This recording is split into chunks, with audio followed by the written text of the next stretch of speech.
Assalamualaikum warahmatullahi wabarakatuh. Kembali lagi dengan saya Ahmad Bustan Arifin.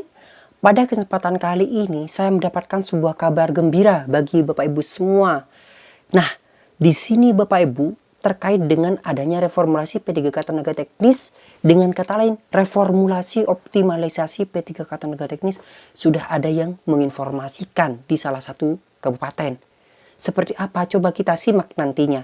Dan informasi ini saya dapatkan dari subscriber saya yang komentar di YouTube saya. Seperti apa? Coba kita bahas. Sebelum kita ke informasi, alangkah baiknya Bapak Ibu bisa like, comment, share, dan subscribe channel saya. Kemudian Bapak Ibu juga bisa join di grup Telegram saya di @radio_channel. Atau Bapak Ibu juga bisa follow TikTok dan Instagram saya di @abarifin_. Kali ini Abah Channel telah memiliki sebuah website yang Bapak Ibu bisa kunjungi nantinya di www.abahchannel.com. Serta seandainya jika Bapak Ibu ingin berkontribusi pulsa pada Abah Channel ini, Bapak bisa kirimkan pulsa. Nomornya berikut di bawah ini. Jika Bapak Ibu berkenan tentunya. Langsung saja kita simak dan kita buktikan bersama apakah memang sudah ada pengumuman atau tidak per tanggal hari ini. Berikut ini videonya. Nah, di sini Bapak Ibu saya akan mencoba untuk memberikan sebuah informasi bahwasanya sudah ada pengumuman katanya terkait dengan adanya reformulasi. Tapi kalau kita tanpa pembuktian kita tidak tahu. Nah, oleh sebab itu para subscriber Abah Channel kita buktikan bersama. Nah, tadi ceritanya Bapak Ibu, saya itu mengupdate sebuah informasi yaitu 1 jam yang lalu tentang penyesuaian kembali jadwal reformulasi P3K Tenaga Teknis tahun 2022 setelah tanggal 1 September ditunda. Jadi seperti itu Bapak Ibu. Nah, kemudian di sini ada yang berkomentar terkait dengan adanya hal tersebut. Komentarnya seperti ini. Saya sematkan Bapak Ibu karena komentarnya kan positif, bisa memberikan sebuah informasi kepada Bapak Ibu semua nih. Bang, nih dari Dita Dalia 4677. Bang, udah ada pengumuman reformulasi di akun SSCSN masing-masing tadi sore. Saya lulus reformulasi, Bang. Selamat ya untuk Ibu Dita Dalia 4677. Dan instansi saya lamar udah mengumumkan secara resmi di website mereka. Nah, kita lanjut Bapak Ibu ke websitenya. Tapi saya di sini bertanya, alhamdulillah dari instansi mana? Jadi seperti itu. Ada link URL-nya, instansi Kabupaten Banggai, Sulawesi Tengah. Nah, saya langsung kunjungi nih Bapak Ibu website dari BKPSDM-nya, karena otomatis misalnya kabupaten kota itu ada di BKPSDM-nya yaitu Kabupaten Banggai. Nah, kita cek bersama Bapak Ibu. Dan di sini saya sudah menemukan website dari Kabupaten Banggai tersebut dan memang benar seperti itu informasinya. Coba kita lihat di sini Bapak Ibu. Nah, di sini tanggal 4 September jam 13.01.00 di sini. Nah, bisa dilihat sendiri kan? Hasil pengolahan optimalisasi pengisian kebutuhan jabatan fungsional teknis pemerintahan Kabupaten Banggai tahun 2022. Bagaimana? Terbukti Bapak Ibu ternyata dari subscriber saya tersebut. Dan mungkin Bapak Ibu nantinya di akun Bapak Ibu juga akan ada seperti ini yang juga disampaikan di websitenya instansinya. Cek saja. Nah, kita cek bersama-sama Bapak Ibu. Saya tergesa-gesa. Kenapa? Karena ini sebuah informasi positif yang perlu diumumkan, diinformasikan kepada Bapak Ibu semua. Nah, coba kita read more. Saya juga ikut berbangga Bapak Ibu dengan adanya hal ini karena selama ini saya bisa menemani Bapak Ibu semua, memberikan sebuah informasi bagi Bapak Ibu semua meskipun misalnya saya tidak mengalami hal yang sama seperti ini, tapi saya juga berbangga bisa menemani Bapak Ibu semua. Tapi bagi Bapak Ibu yang belum lolos, belum sukses, jangan khawatir. Kita coba lagi dan Abah Channel akan selalu menemani Bapak Ibu semua. Nah, langsung saja kita ke pembahasan lagi, Bapak Ibu, kembali ke pembahasan. Nah, informasinya setelah saya klik seperti ini, Bapak Ibu. 4 September, nah hasil pengolahan optimalisasi pengisian kebutuhan jabatan fungsional teknis pemerintah Kabupaten Banggai tahun formasi 2022. Gimana Sobat BKPSDM, sahabat besar? Capek ya nungguin pengumuman pengolahan optimalisasi pengisian kebutuhan jabatan fungsional teknis pemerintah Kabupaten Banggai tahun 2022. Hehe. Nah, masih saja bercanda nih Bapak Ibu adminnya nih Bapak Ibu. Karena memang benar untuk reformulasi P3 teknis ini memang waktunya sangat lama sekali. Kalau Bapak Ibu melihat video Abah Channel ini, Bapak Ibu merasakan seperti apa. Dan tiap hari saya posting terkait dengan P3K teknis ini. Cek saja video saya sebelum-sebelumnya. Tetap semangat ya, karena perjalanan menjadi ASN Kabupaten Banggai baru saja dimulai. Selamat. Tantangan di depan masih banyak, kerikil-kerikil tajam masih menghadang. Tapi admin akan selalu menemani kalian sampai tercapainya tujuan menjadi ASN Kabupaten Banggai. Seperti Abah Channel yang selalu menemani Bapak Ibu semua. Untuk itu, admin sampaikan pengumuman hasil pengolahan optimalisasi pengisian kebutuhan jabatan fungsional teknis pemerintah Kabupaten Banggai tahun 2022 melalui tautan ini. Coba kita download bersama. Kita klik download tautannya. Dan di sini diarahkan ke Google Drive. Nah, kita unduh terlebih dahulu ya Bapak Ibu, agar lebih mudah kita membacanya bersama-sama. Nah, kita unduh saja. Di sini tidak ada unduhannya. Kita langsung informasikan saja ya Bapak Ibu. Karena ini sifatnya view dan tidak ada untuk unduhannya. Nah, kita ginikan saja. Pengumuman. Ini panitia seleksi calon aparatur sipil negara Kabupaten Banggai. Pengumuman nomor 70720413 Panselda 2023 tentang hasil pengolahan optimalisasi pengisian kebutuhan jabatan fungsional teknis pada pengadaan pegawai pemerintah dengan perjanjian kerja pemerintah Kabupaten Banggai tahun formasi 2022. Langsung saja kita bacakan informasinya Bapak Ibu. Berkenaan dengan telah dilaksanakannya seleksi kompetensi calon pegawai pemerintah dengan perjanjian kerja jabatan fungsional tahun 2022 serta berdasarkan peraturan Menpan RB nomor 29 tahun 2021 tentang pengadaan pegawai pemerintah dengan perjanjian kerja untuk jabatan fungsional dan ketentuan yang mengatur tentang nilai ambang batas sebagaimana disebutkan dalam. Nah, ini bagi Bapak Ibu yang masih belum mengetahui seperti apa bentuk surat edaran reformulasi itu seperti ini. Kita lihat saja bersama. 1. Keputusan Menteri Pan RB nomor 969 tahun 2022, kemudian juga Keputusan Menteri Pan RB 970. 3. Keputusan Menteri Pan RB 971 tahun 2022 tentang nilai ambang batas seleksi kompetensi pengadaan pegawai pemerintah dengan perjanjian kerja untuk jabatan fungsional tahun anggaran 2022. Kemudian 4, Keputusan Menteri Pan RB nomor 1023 tentang nilai ambang batas seleksi kompetensi pengadaan pegawai pemerintah dengan perjanjian kerja untuk jabatan fungsional jenjang Alimadya tahun anggaran 2022. 5, Keputusan Menteri Pendayagunaan Aparatur Negara dan Reformasi Birokrasi Republik Indonesia nomor 51 tahun 2023. Nah, inilah yang menjadi kontroversi, yaitu Keputusan Menteri Pendayagunaan 571 tahun 2023, yaitu reformulasi. Nah, inilah pamungkasnya pada poin kelima. 6. Surat PLT Kepala Badan Kepegawaian Negara nomor 4142R, kemudian 3 SDK 2023 tanggal 4 September tentang penyampaian hasil seleksi kompetensi PDKK jabatan fungsional tahun anggaran 2022.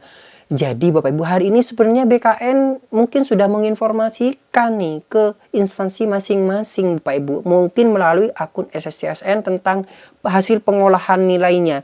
Di sini dibuktikan sebenarnya sudah ada surat yang bernomor KS 0403 SD K 2023 tanggal 4 September tahun 2023. Nah, ini Bapak Ibu. Jadi sudah ada informasi sebenarnya tanggal 4 Bapak Ibu. Bersama ini kami sampaikan hasil rincian hasil seleksi kompetensi PDKK jabatan fungsional pemerintah Kabupaten Banggai tahun formasi 2022 pasca masa sanggah dengan ketentuan sebagai berikut. P. Peserta memenuhi nilai ambang batas. L. Peserta lulus.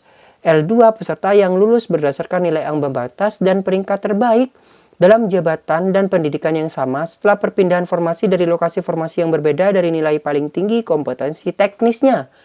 Nah, kompetensi teknisnya nih Bapak Ibu. TL, peserta tidak lolos dan tidak memenuhi nilai ambang batas. TMS, peserta yang tidak memenuhi syarat berdasarkan peraturan yang berlaku. A, pelamar yang menyandang disabilitas lulus administrasi mendapatkan tambahan 10% tambahan nilai. F, pelamar dinyatakan valid oleh instansi berdasarkan jabatan dan persyaratan untuk mendapatkan nilai tambahan untuk sertifikasi kompetensi ke-1. G, pelamar yang dinyatakan valid oleh instansi berdasarkan jabatan persyaratan untuk mendapatkan nilai tambahan untuk sertifikasi kompetensi kedua. H, pelamar yang dinyatakan valid oleh instansi berdasarkan jabatan persyaratan untuk mendapatkan nilai tambahan untuk sertifikasi kompetensi ketiga. APS, peserta yang mengajukan pengunduran diri. R1, peserta XTK2 yang dinyatakan lulus optimalisasi. berdasarkan keputusan Menteri Pan-RB 571. Jadi R1 ini adalah peserta XTK2 dan R2 adalah peserta non-ASN yang dinyatakan lulus optimalisasi berdasarkan keputusan Menteri Pan-RB 571 tahun 2023. Lanjutnya Bapak Ibu, peserta yang dinyatakan tidak lulus pada pengumuman ini dapat melakukan sanggahan. Peserta yang dinyatakan tidak lulus pada pengumuman ini dapat melakukan sanggah hasil melalui akun masing-masing pada tanggal 5 sampai dengan 7 September tahun 2023. Keputusan panitia bersifat final dan tidak dapat diganggu gugat. Kelalaian peserta dalam membaca dan memahami pengumuman menjadi tanggung jawab peserta. Demikian untuk dipergunakan sebagaimana mestinya. Atas perhatian kami ucapkan terima kasih. Di sini tanggal 4 September 2023 Luwu, Panitia Seleksi Daerah Calon Aparatur Sipil Negara Kabupaten Banggai Ketua Umum. Nah, ketua maksudnya. Jadi seperti ini Bapak Ibu untuk informasi di atas. Coba kita masuk pada lampirannya. Seperti apa lampirannya sih untuk reformulasi tersebut? Setelah dijelaskan bahwasanya XTK2 dan non-ASN itu R1 dan R2. Coba kita cek saja Bapak Ibu. Nah, contohnya seperti ini nantinya Bapak Ibu. Dan di sini nanti saya akan hilangkan. Maksudnya untuk nama-namanya mohon maaf saya blur ya Bapak Ibu. Saya fokus pada keterangannya. Jadi Bapak Ibu nanti keterangannya R1 nanti P R1L. Jadi Bapak Ibu itu berarti lulus. R1 itu adalah untuk XTHK2. Ini contoh yang XTHK2. PR1L. Sehingga mungkin di sini yang dibutuhkan hanya satu karena memang hanya satu yang dibutuhkan dan kebetulan kemarin tidak ada formasi yang memenuhi sehingga saat ini yang bersangkutan L1 ini bisa naik ke atas. Nah, seperti ini ya untuk yang XTHK maksudnya iya XTHK2 R1 itu. Sekarang kita coba masuk pada non ASN. Nah, untuk non ASN-nya sama di sini Bapak Ibu. Di sini PR2, R2L. Nah, ini untuk non ASN, R2 itu untuk non ASN dan yang dibutuhkan memang hanya satu, otomatis yang lain kalah. Nah, untuk skemanya sudah saya jelaskan sebelumnya di kesempatan sebelumnya. Nah, ini nanti coba saya mendalami lagi apakah benar skema yang saya sampaikan sebelumnya atau tidak. Nanti akan saya sampaikan. Kalau kita lihat seperti inilah tampilan reformulasi itu seperti itu Bapak Ibu. Jadi reformulasi tampilannya akan seluruh total peserta itu dan ditambah dengan R1 dan R2. Jadi seperti itu tampilannya nanti. Nah, inilah gambaran salah satu dari peserta yang telah dinyatakan lulus dan saya ucapkan terima kasih memberikan informasi yang benar, yang update, yang tidak hoax kepada rekan-rekan kita semua yang memang membutuhkan. Dan bagi Bapak Ibu semua yang masih belum mengetahui, coba cek pertama, cek akun SHSN terlebih dahulu. Setelah itu Bapak Ibu bisa cek di akun Bapak Ibu di masing-masing websitenya, instansinya Bapak Ibu, di BKPSDM-nya, di BKD-nya, atau Panselda-nya, terserah, dicek saja Bapak Ibu. Pasti akan ada informasi pengumuman. Tapi ingat, sifatnya itu nantinya bertahap, tidak akan serentak kalau kita lihat informasi yang saya sampaikan sebelumnya di jadwal itu. Nah, bagaimana Bapak Ibu?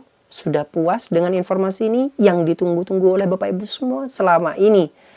Semoga harapan Bapak Ibu yang telah diterima ini semoga bisa tercapai. Dan saya harapkan Bapak Ibu yang diterima R1 dan R2 ini tetap semangat. Dalam artian Bapak Ibu terus bekerja dengan penuh semangat, jangan sampai kendor. Karena Bapak Ibu ini diberikan kesempatan kedua secara tidak langsung loh. Secara tidak langsung Bapak Ibu diberikan kesempatan yang kedua ini. Diberi kesempatan lagi. Oleh sebab itu jangan sia-siakan. Itu pesan saya, pesan Abah Channel. Nah, jika Bapak Ibu menyia-nyiakan, bagaimana rekan-rekan yang lain? Yang di bawah yang TL, itu yang perlu disyukuri. Syukuri Bapak Ibu. Jangan sampai Bapak Ibu mengundurkan diri. Eman sekali Bapak Ibu, jangan sampai hal tersebut terjadi. Karena rekan-rekan PTTI itu berjuang loh. Berjuang bersama Bapak Ibu semua. Yang akhirnya muncullah reformulasi. Dan perlu saya ucapkan juga kepada rekan-rekan PTTI yang terus mengawal, meskipun bukan pelamar dari umum, maksudnya meskipun bukan THK2, nah Bapak Ibu ini juga pastinya bangga yang menjadi panitia PTTI itu pasti bangga. Karena bisa membantu rakyat di Indonesia ini memperjuangkan peserta THK2 maupun non-ASN tentunya. Nah, saya juga pun ikut berbangga hati selalu menemani Bapak Ibu semua, selalu menemani PTTI dalam menyampaikan sebuah informasi update kepada Bapak Ibu semua. Dan tidak ada yang hoax loh Bapak Ibu. Jadi saya sampaikan apa adanya. Mungkin sekian informasi yang dapat saya sampaikan kepada Bapak Ibu semua. Kurang lebihnya saya mohon maaf. Semoga informasi ini bisa diterima oleh Bapak Ibu semua. Misalnya ada tanggapan, cantumkan di kolom komentar di bawah ini. Saya harapkan tanggapan Bapak Ibu yang positif. Tanggapan yang positif yang memberikan manfaat. Mungkin Bapak Ibu, oh iya Mas, di lembaga saya juga sudah ada pengumuman. Di lembaga ini ada pengumuman. Silahkan ya Bapak Ibu. Nanti saya akan buktikan dan saya sampaikan juga ke rekan-rekan yang lain mungkin membutuhkan. Terima kasih, semoga bermanfaat. Bagi Bapak Ibu yang baru menemukan channel ini, jangan lupa untuk like, comment, share, dan subscribe channel ini. Aktifkan notifikasi di channel ini dan jadikan Abah Channel sebagai rekan atau sahabat Bapak Ibu dalam mencari sebuah informasi. Wassalamualaikum warahmatullahi wabarakatuh.